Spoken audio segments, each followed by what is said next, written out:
shamanism, this mild version, this contextually appropriate version of metamagicalism, has done wonderfully throughout human history. And a great example of that, the fact that you need to get it just right, was Kroeber sort of emphasizing this, that in the right setting, what would be an absolutely peripheralizing set of traits instead makes you a very powerful, very sanctioned, and that's the word that he used, a very sanctioned member of society. And it's not for nothing that the word sanction has a whole lot to do with the word sanctuary. This is a realm in which the exact same traits would spectacularly fail to work in other cultural settings. Do it right and it works just fine.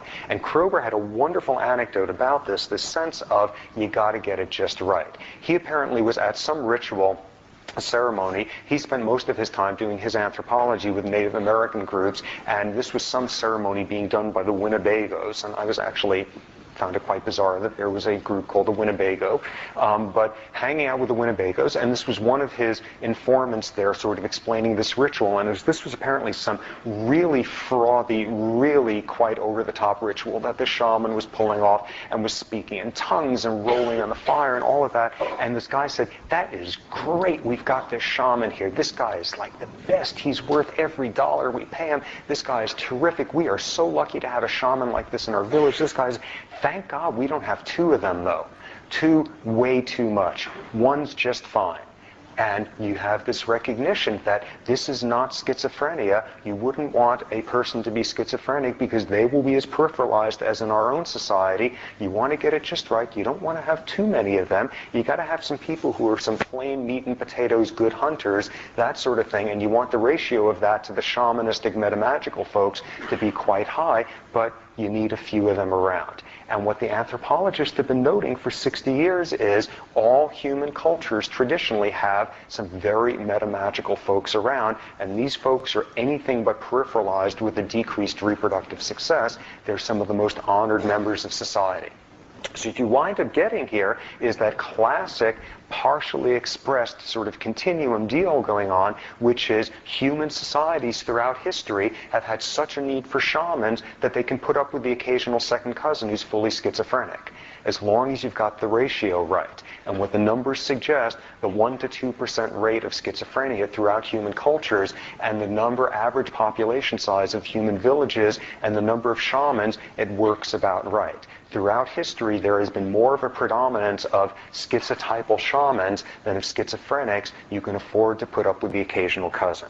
Now, where does this wind up heading?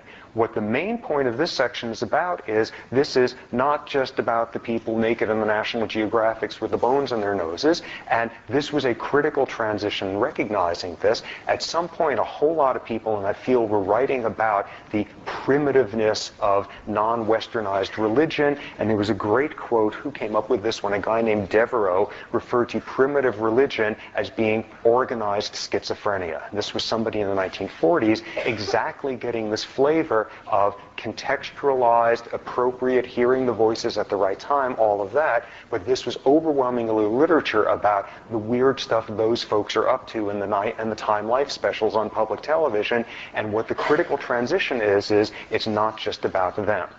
At some point, this anthropologist Ackerneck, who was quite leftist in his orientation, wrote a long essay saying how incredibly culturally chauvinistic it was of the West and anthropologists to write all these articles about how shamans are half-healed madmen, and how condescending that was to talk about those cultures as being so irrationally based in contrast to us. And what's the obvious punchline is, the problem isn't saying that they're irrational when we're saying that we aren't, but it's saying that we're equally irrational. We are equally irrational in some of the tenets that we have here. A quote from Ackerneck at the time was, "Our culture is unique in outlawing the irrational." Let me give you some recent statistics from a survey. What's the name of the survey? The Maine National Survey people. Who? Yes, Gallup poll, that guy. The Gallup poll, a recent Gallup poll survey, I don't know about you guys, but these numbers astonished me. 25% of Americans say they believe in ghosts. 36% believe in mental telepathy, 47% believe in UFOs, and more than 50% of Americans believe in the devil and a belief that the devil influences daily activities. These are people who can vote. These are people who can serve on juries. These are people who can operate motor vehicles. These are people making decisions about medical interventions. I, for one, in this outpost of not terribly extreme irrationality in this corner of the country, am astonished. We live in a world that is highly irrational. And the punchline of this is not simply about non-Western traditional human societies. The exact same thread of schizotypalism runs throughout all of the belief systems of human societies, including Western ones. We are permeated by irrationality. Now, some of the versions of it that we have in the West are utter nonsense ones that have just been like invented out of thin air in recent years, which is kind of like fast food for these sort of nouveau, sort of medieval peasants in their hot tubs up in Marin. This is the world of crystals and channeling and things of that sort. But some of the versions of our westernized irrationality go back millennia and organize some of our most cherished values. The same irrationality and the same valuing of those who invent the appropriate versions of the irrationality runs throughout the West. Okay, just to show you that I'm not being overly hostile, or will try to pull in my own sort of tradition that I was raised in, it is not normally considered a sign of robust mental health to hear voices coming out of burning bushes. This is considered a worrisome sign. This is considered diagnostic. It is not a good thing to be reporting that you just spent the night wrestling an angel. It is usually a very disturbing sign if you were reporting you've had a conversation with someone who is dead and has risen from the grave. These are diagnosable problems in our secular Western realm. These are the backbones of our belief systems, we in the West as well as we humans in non-Westernized settings. Schizotypalism runs through all of human history. What you wind up having then is this obvious question: who invented this stuff? Who came up with the notion that the world was invented in 7 days, or snakes with apples are up to something no good, or it's possible to give birth and you're still a virgin? These were not designed by committees. These were designed by extremely formative, extremely influential schizotypals throughout history, yet readily into the spectrum of schizotypalism. Now, one of the themes we've endlessly come back to in this class is appropriate context, and this is a perfect realm to see this, because what we wind up getting is you got to get it just right. If you hear voices, it's got to be during the ceremony. If you're speaking in tongues, it can't be in the middle of the silent part of the hunt. You don't want to have too many of them. Thank God we've got this shaman, but not 2 of them around here. You've got to get the context right.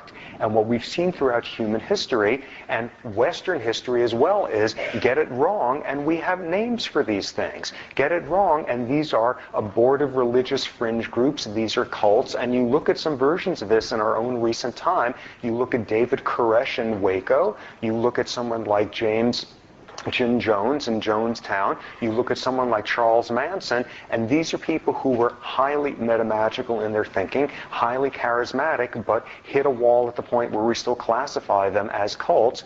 Manson is a diagnosed schizophrenic. With the other 2, there's only post hoc sort of forensic psychiatry that you can do. What you wind up getting is get it wrong, and we call it a cult. Get it right in the right time and the right place, and maybe for the next couple of millennia, people won't have to go to work on your birthday if you get it exactly right in that setting.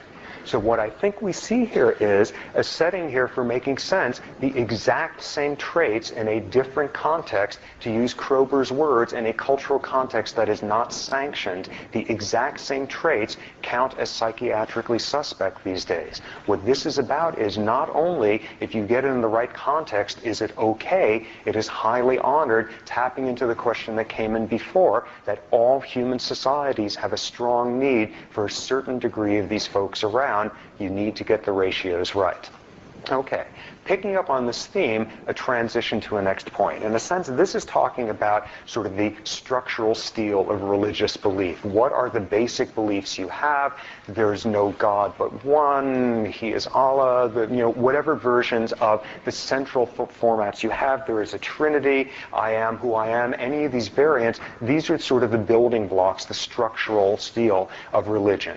But what religion is often also about is lots of other things. We have a very modern, very westernized view of religion these days. What religion is often about is the social community that it brings you. What religion is often about is the motivation for good works. Throughout most of history, what religion is about in one very orthodox variant is the carrying out of rituals, the daily performance of ritualistic behaviors in the context of religion. And this transitions us to the next subject in here.